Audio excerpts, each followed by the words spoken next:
friend, I think, to all my friends. But I can also, I guess, be pretty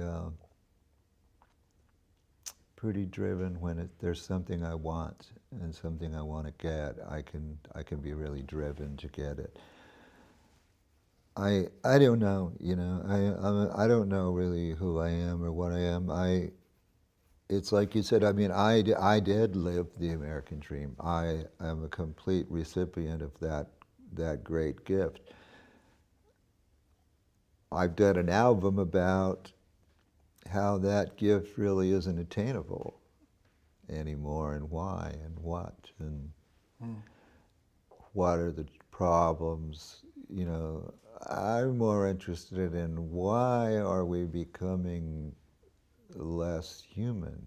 You know, why are we not maybe just as nice as we used to be? Or why is humanity, you know, human is leaving humanity? You know, I think that we've all got, in the future, it seems to me that, you know, technology is not going to stop. Like, you know, the floodgates have broke open with that, and that's good and that's bad. But it's what the challenge is going to be for humans is to keep up with that technology and maintain their humanity. You know, maintain. You feel like we're becoming less human? A little. I think we're getting a little distant from each other. Does that make you sad? Yeah. But I don't want to be the old guy screaming, hey, it used to be better. You know, it didn't necessarily used to be better. But you have to find that. What worries me now is I see more and more of that people that will do something for their own gain without really caring who it hurts. You know, I've never had that chip. You know, I would feel guilty if I was hurting someone by achieving this or that. We now have people, very wealthy people, you know, who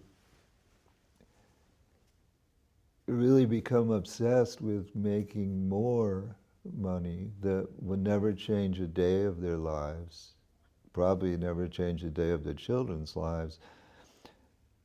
This fascinates me, you know, that you see people that really can't get enough of that. And if they do get enough of the money thing, then they're bored with that and they want power. And then they seek power. And when they seek power, I mean, in the history of man, there's probably 9 or 10 people that knew how to handle power. You know, it's a very dangerous thing. So when they care less and less about whether they're going to hurt people, when they care less and less about bringing in a giant store that's going to wipe out every family business for miles, you know, and they justify it to themselves. How? You know, I don't understand that. Just the fact that there's people around them that will let them justify that. But this is worries consistent me. with you, the way you have felt for years. I mean, you famously were the guy who, when other musicians would have capitulated, went after labels that you thought were doing, when you thought they were doing things unfairly. Well, and I wanted you to know, recast... if they'd have listened to me. Well, they eventually did. Well, when they were going out of business. But I mean, the truth was, you're taking this away from the average guy. Can't afford this anymore. I thought that in 1981. Where did you get the strength for that, Tom? I mean, it's one thing to talk about kind of I confidence. was a cocky kid. I don't know, where I got the strength for that. I think I felt like what did I have to lose? Nothing. I just thought, well, God, it's hard to remember what you thought that long ago. But I think I thought, well, I'll do this and everyone will fall in behind me, Well, no one fell in at all, I never saw one person, you know, one artist that said, "Hey, good going," you know, I'm going to do that. You know, nobody did, but it's not really a period of time I look back on fondly. I don't know that I achieved anything there. I may have kept $1 off the retail price for a while, but they jacked it back up. Although prices have fallen now, and I was wondering if you feel somehow gratified that music is democratized somehow now in terms of. I'm not gratified that it's free, because I don't think that's fair to the artists. You know, there are artists far less fortunate than me that make their living doing that, and I think it's a slap in the face to them to think that you can take their work for free. I would think that of any profession, you know.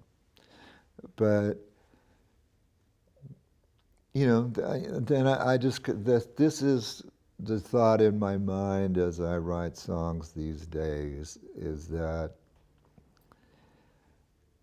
we are going to have to care about each other to a bigger degree than we are now. You know, this is the vanishing of the middle class, because you have people on top whose consciences have eroded, and you have people around those people who support it.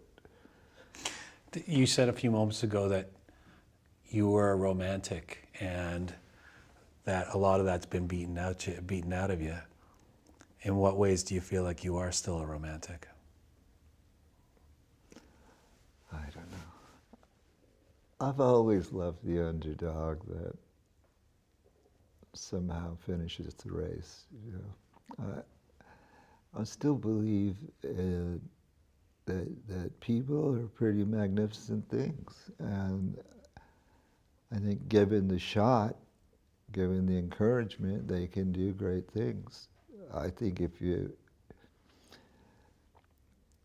but if you take every bit of education away from them, every bit of, you know, just a fair shake,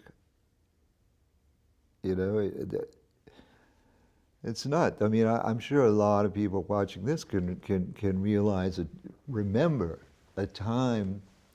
You know, I grew up in a neighborhood where no one was wealthy. There were no swimming pools or anything, but people that were relatively hard workers that showed up and went to work every day, they could afford a family.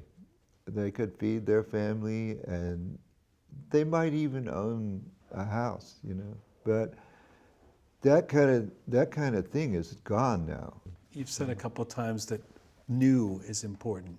Yes. And that you want to keep getting better. The whole band is committed to that, to doing something better than before. That fuels you. How does Tom Petty measure success now? What would success on this record mean to you? Well, if people could hear it, would be really successful. You know, it's so hard to get heard if you're a rock and roll band. There's not really a platform for it anymore. So if people just knew about it and could hear it and wanted to buy it, that would be very successful to me. One doesn't really expect to sell great numbers of records these days. It's you know, it's not the same. But I still think you need to make them, and the people still need them. And hopefully I can make good ones. You know, if I'm not making good ones, there's really no reason to buy another Tom Petty record. You've got, you know, quite a few already. But if I can make one that, you know, is you want to go get, then I've done my job, and that's. You feel like you've made one with this? I do with this. I think this is a pretty accessible record. You know, say a record like Mojo, I really loved. I didn't expect it to be greeted by all. You know, I thought it was a little bit in a particular area of music, but that's not going to stop me from doing that either. You know, you're not, if like Elliot Roberts, like, who was our, you know, I'm sure you know Elliot, was Your longtime manager for a while, yeah. Yeah, he told me like we were just working on our third album, Damn the Torpedoes, and he gave me some very good advice, you know, and he said, listen, this record may be a huge hit record for you, but every record you make is not going to be bigger than the one before. He said the secret is that every record you make be quality music. And sometimes you'll see one go to the top, and sometimes you won't, but nobody will ever say, hey, that wasn't any good, you know? And I took that to heart, that look, I'm gonna do an honest job here, I'm gonna try to make some good music.